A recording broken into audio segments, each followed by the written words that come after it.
來個鞋櫃真係會有機會阻住你發達㗎。好似我最近咧有個客咧，陳生咧，佢咧做人咧其實好勤力又有才華，但偏偏喺公司做咗10年份工咧都係職位原地踏步。見到身邊嘅同事個個都升職加薪，自己咧硬係咧臨門爭一腳。佢揾我睇屋企風水，一入到去屋企門口未有卜，我已經知道大概問題喺邊度啦。佢屋企嘅玄關堆滿至少30幾對鞋，有啲咧又係佢太太嘅高踭鞋啦，有啲小朋友個波鞋，仲有幾對咧係佢自己着到咧甩皮甩骨嘅舊鞋。啲鞋咧左擺右擺咁樣，鞋尖又對住屋入邊，鞋櫃上高仲堆滿啲雜物啊！我當時即刻同陳生講：喂，你嘅人生道路咪好似你門口呢條路咁樣咯，俾啲鞋阻住晒亂七八糟，好嘅運氣點會行入嚟啊？你嘅貴人一見到呢個門口，可能已經掉頭走咗啦。各位，呢個唔係危言聳聽，喺風水學入邊，我哋每一日咧着住嗰對鞋咧，象徵住我哋人生嘅道路同埋根基。點樣對待你對鞋，就等於點樣對待你嘅前程。今日我廖師傅會將鞋嘅風水秘密濃縮成5大禁忌，咁咧慢慢同你拆解一下。呢條片可能比較長一啲，但係一定要睇到最尾，因為你每聽到一個重點，就等於為你自己人生嘅道路咧清除一個障礙，想由行衰運變成行好運。我哋即刻開始啦！第一個忌就係而家咧都市人最容易犯嘅一個錯誤，太多鞋咯。喂，而家咧暫停下呢條片，去你門口數一數，屋企總共有幾多對鞋啊？10對、8對、20對、30對、50對？哇，唔會係咪啊？記住第一個口訣：九鞋成煞。喂，呢個9字唔係一個實數，而係一個虛字啊，意思即係太多咯。當你一入到屋企門口，你嘅玄關就係成間屋嘅氣口。一眼望落去，如果見到好多對鞋，風水學上高就會形成一種叫做足下煞嘅煞氣。呢種煞氣會阻住你屋企嘅納氣口，令到財氣、旺氣、貴人氣全部都擋咗喺門口，咪好似一個人嘅血管塞咗，身體又點會健康啊？咁鞋櫃入邊咧，又應該擺幾多對啊？喂，我廖師傅俾你一個好具體嘅數字，一個人呢，其實經常用嘅鞋呢，最好10對以內咯。點解係10？因為喺易經同埋中國傳統文化入邊，10就係代表一個圓滿完整嘅周期。超過10，例如11個11就會合埋一個土字有塵土被掩埋嘅意思，代表你個運氣就會被封住啦，唔會有出頭嘅日子。所以將鞋嘅數量控制喺10對以內，代表你個運氣圓滿同埋流動唔會過多係出寫咗呢10對鞋有咩分配嘅方法呢？嗱，俾呢個你參考一下，黃金10對嘅組合正式嘅鞋見客重要場合嘅咪1對咯，休閒嘅可能有時出下街嗰啲咪2對咯，係咪做下運動嘅有1對咯，季節性嘅鞋款係好涼鞋做啲 boot 咁有2對咯，室內嘅拖鞋咁咪1對咯，有啲特別嘅功能嘅，例如行山或者去啲波嗰啲鞋2、3對咯，咁咪啱啱好咯。記住咯，氣場流動嘅法則，即係一進一出。當你真係好想買一對新嘅鞋時，咁諗下，喂，鞋櫃入邊要抌咗另一對比較舊啲、少着啲，可以被淘汰噶啦。定期檢查一下，將超過半年甚至1年都冇着嘅鞋咧抌咗佢。喂，你清咗嘅氣場唔係一對舊鞋咁簡單，而係一個過去式停滯嘅能量，為你新嘅運氣騰出一個寶貴嘅空間啊！第二個禁忌就係鞋嘅狀態。喂，好多人咧好念舊，一對鞋着到鞋底都穿晒窿，鞋面又花晒，甚至咧爆咗口都唔捨得抌。喂，你以為慳家真係幫你儲緊一啲衰氣㗎？喂，你要明白咧，鞋每日咧陪住我哋出入唔同嘅地方，佢會沾染到咧屋企外邊街外咧各種各樣嘅氣場。有好，亦都當然有唔好啦。喂，假設你去完醫院墳場，啱啱同人嘈完交，你對鞋咪帶住呢啲負能量殘留嘅氣場呢，返到屋企，一對乾淨嘅鞋，佢嘅氣場好快就消散。但係一對破破爛爛污糟邋遢嘅鞋，就好似濕咗嘅海綿咁將啲衰氣、病氣、怨氣全部吸實咗，喺你屋企入邊慢慢咁樣釋放咯。你將呢啲衰氣、發射氣擺喺鞋櫃入邊，日日對住佢哋，你嘅健康運、人際關係運，甚至財運都會不知不覺間被侵蝕咗啦。我廖師傅喺度教大家一個咧鞋入邊淨化3部曲啊！特別係你覺得最近啲運氣麻麻地嘅時候呢，一定可以嘗試去做咯。第一個物理嘅清潔，返到屋企用濕布將鞋底同鞋面嘅污漬呢抹乾淨佢。呢個動作唔單止係衛生清潔，更加係抹走當日沾到嘅負能量。第二個陽氣淨化，如果天氣好，將啲清潔完嘅鞋擺喺窗台啊或者露台曬15到20分鐘，太陽係最強嘅陽氣來源，可以有效殺滅鞋上嗰個陰氣同埋病氣。第三，內部咧就除污咯，喺鞋入邊放一啲天然嘅，例如茶包啊、竹炭啊咁樣，放一小包嘅粗鹽啊呢類咁啦，呢啲嘢咧有助咧就吸濕啊同埋吸收啲衰氣嘅。第二朝着翻嘅時候咧就 OK 噶啦。至於點樣處理啲爛鞋唔要嘅鞋咧，最好唔好就咁抌咗喺垃圾桶啊，最好用一個膠袋包住佢，代表封印住啲衰氣，然後先至抌。呢個就係一個有儀式感嘅告別，代表你決心同過去嘅衰運一刀兩斷啦。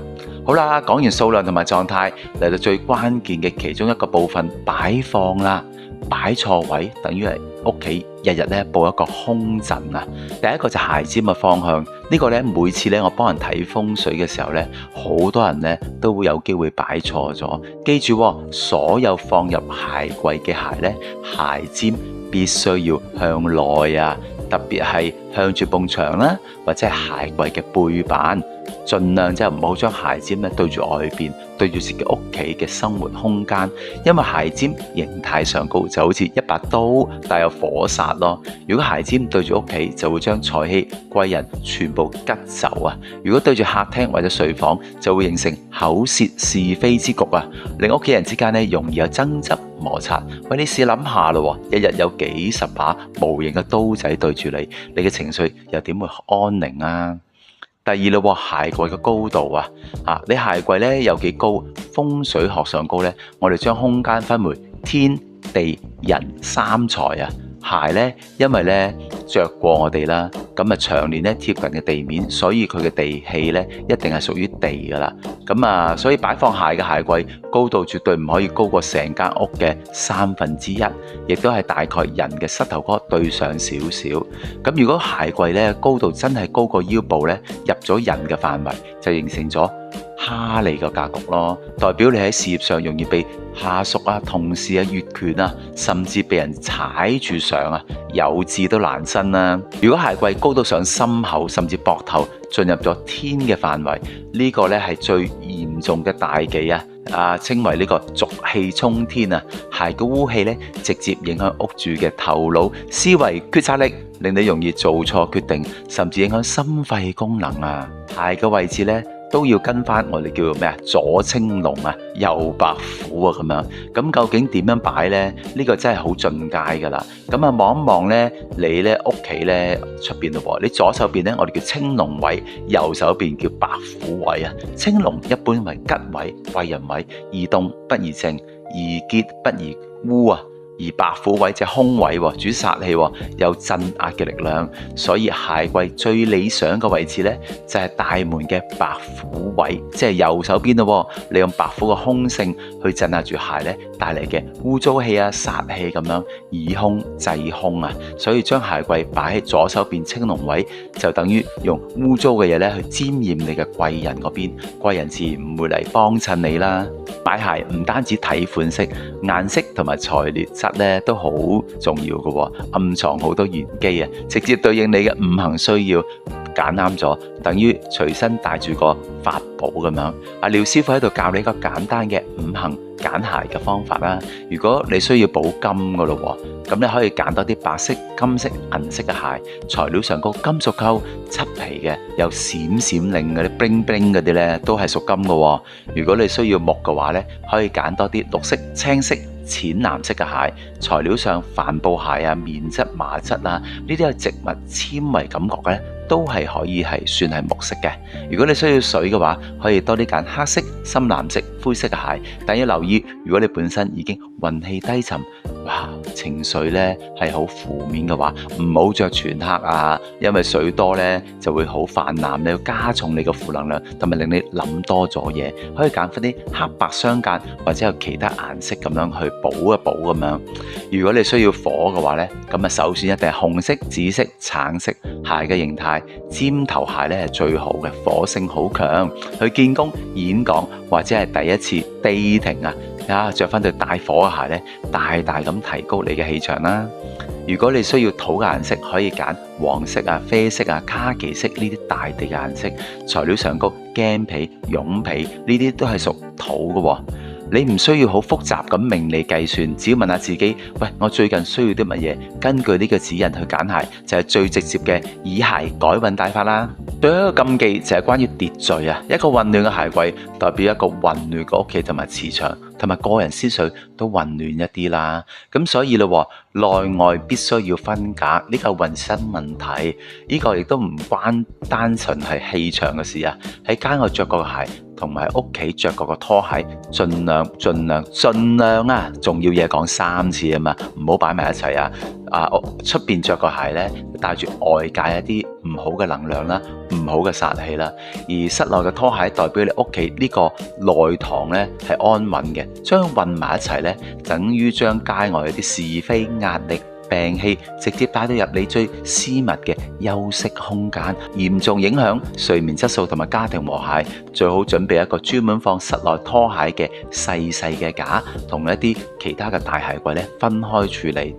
第二咯，鞋櫃入邊咧，鞋嘅擺放次序咧係好緊要嘅。傳統上我哋會將一家之主係嘛，通常係男主人啦嘅鞋咧就放喺最上層，然後按輩分咧就放下邊，小朋友嘅鞋盡量放到最底。呢個做法咧代表咧對長輩嘅尊重啦，亦都符合咗天尊地卑嘅自然秩序，有助於咧建立一個和諧穩定嘅家庭架構。如果個鞋咧亂咁放咧，小朋友嘅鞋放喺大人上高，容易咪出現啲小朋友唔聽話咯，難管教咯。各位朋友，今日我用咗唔少嘅時間深入探討鞋嘅5大禁忌。第一，數量唔好過10；第二，爛咗即刻抌；第三，擺放要有方法；第四，五行要識揀；第五，次序要分明。記住咯，你腳下低嘅鞋咧，唔單止係一個皮鞋或者膠鞋，其實係你人生道路嘅縮影，係你命運嘅戰車。整理翻你嘅鞋櫃，唔單止係一個簡單嘅家庭嘅任務啊，而係一個強大嘅改運儀器啊！你清理緊嘅咧，其實係阻住你前進嘅。咁咧，你擺放得整齊，就係令到你未來人生藍圖咧，更加會順利好多啦！完成咗之後咧，記得會喺留言話俾我知。功課完成啊！我自己執好晒咯，跟住廖師傅講嘅，分享下你做完之後有咩感覺？係咪成個人都輕鬆晒？定係覺得門口氣場都係清新埋呢？咁一齊集氣，大家一齊提升正能量啦！如果你覺得今日嘅分享對你有幫助，想學識更多又貼地又實用嘅改運方法，記得 share 我呢條片，將呢份好運咧分享俾你身邊嘅人。最重要訂閱埋我頻道，咁啊唔會錯過我每一集嘅開運內容啦。多謝大家收睇，廖師傅喺度祝各位咧腳踏實地，步步高升，好運自然來。拜拜。